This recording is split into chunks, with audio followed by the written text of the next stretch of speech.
1.6 অংককেইটা কেনেকৈ কৰিম চোৱা কৰি চাওঁ হা 1.6 পূৰণফল নিৰ্ণয় কৰা 327 into 25 425 into 25 তো এইকেইটা কেনেকৈ কৰিম চোৱা আৰু এইটো আছে 123 into 125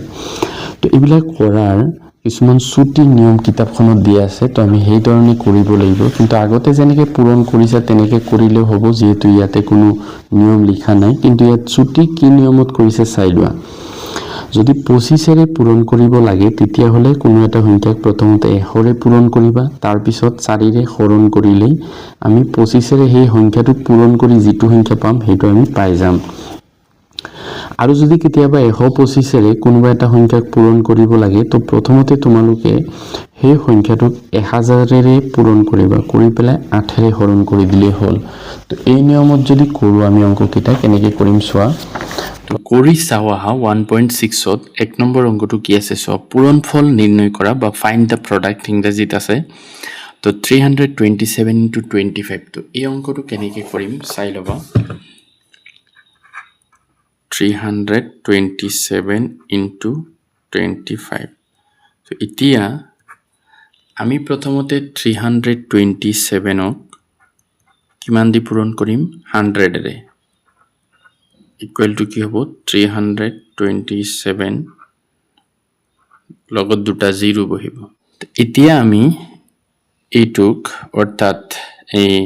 32700 ক 4 দি হৰণ কৰিম তো কেনেকৈ হৰণ কৰিম চোৱা 4 32 ত যাব 8 বাৰ 4 8 গুণ 32 লিখিলো তাৰ পিছত 32 ৰ পৰা 32 গুছি গলে 0 7 টো নমাই আনিলো 4 7 ত কেবাৰ যাব 1 বাৰ 4 1 গুণ 4 বাকি থাকিব 3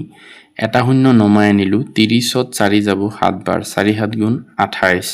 বাকি থাকিব 2 এটা শূন্য নমাই আনিলো 20 ত যাব 5 বাৰ অৰ্থাৎ আমি হৰণ কৰি কি পাইছো 8175 ওদিকে 327 into 25 এই দুটাৰ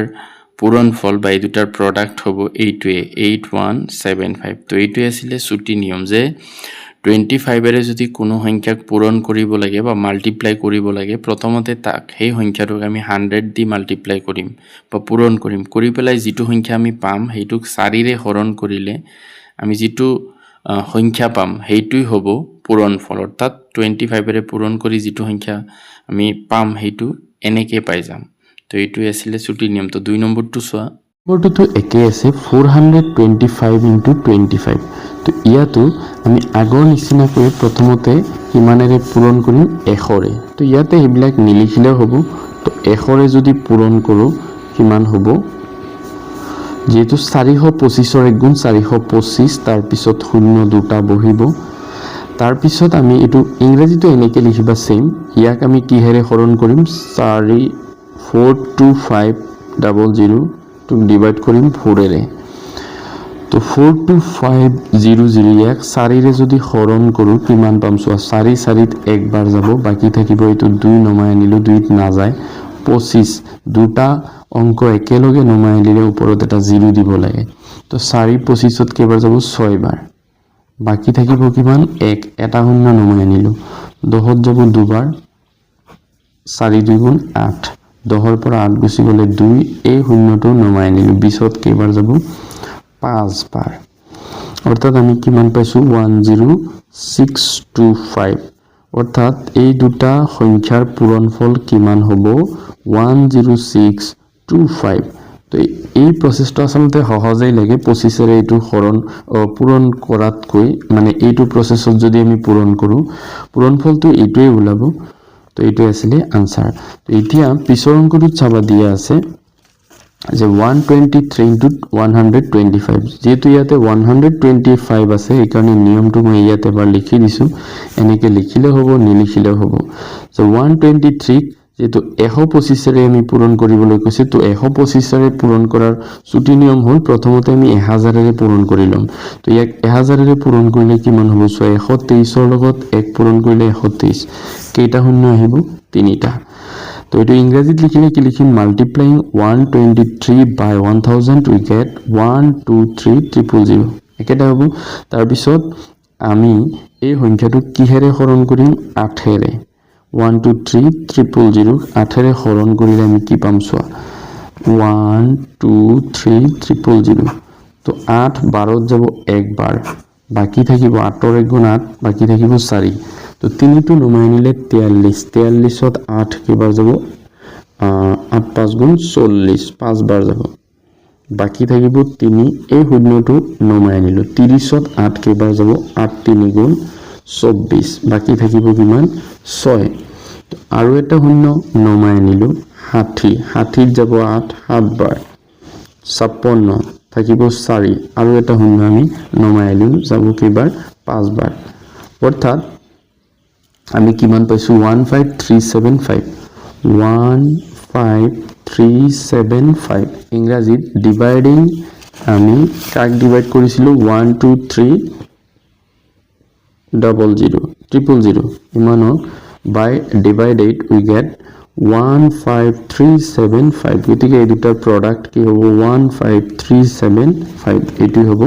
আনসাৰ তো পৰৱৰ্তী আৰু এটা অংক আছে এনেকৈ তো হেতু কিমান আছে চোৱা ডি নম্বৰ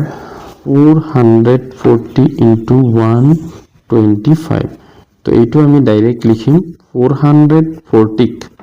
1000 ৰে পূৰণ কৰিম বা মাল্টিপ্লাই কৰিম তো 440 ৰ 1 গুণ 440 তিনিটা শূন্য আমি পিছফালে বহাই দিম তাৰ পিছত এইটোক আমি কিহেৰে ডিভাইড কৰিম 44 চাৰিটা 0 আছে ডিভাইডিং বাই 8 বা হৰণ কৰিম হৰণ কৰিলে কি পাম চোৱা কিছুমান হৰণ আছে মুখে মুখেও কৰিব পাৰা যে 8 44ত কেবাৰ যাব চোৱা 5 বাৰ তো 8 5 গুণ হয় 40 ইয়াত কিমান আছিল 44 44ৰ পৰা 40 গুছি গলে থাকিব 4 এই 4টো যদি এই শূন্যৰ আগত বহাও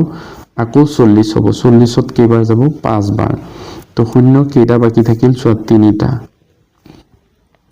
তো এটোই হ'ব আনসার অর্থাৎ 440 into 125 ইয়ার প্রোডাক্ট হ'ব 55000 এটো আনসার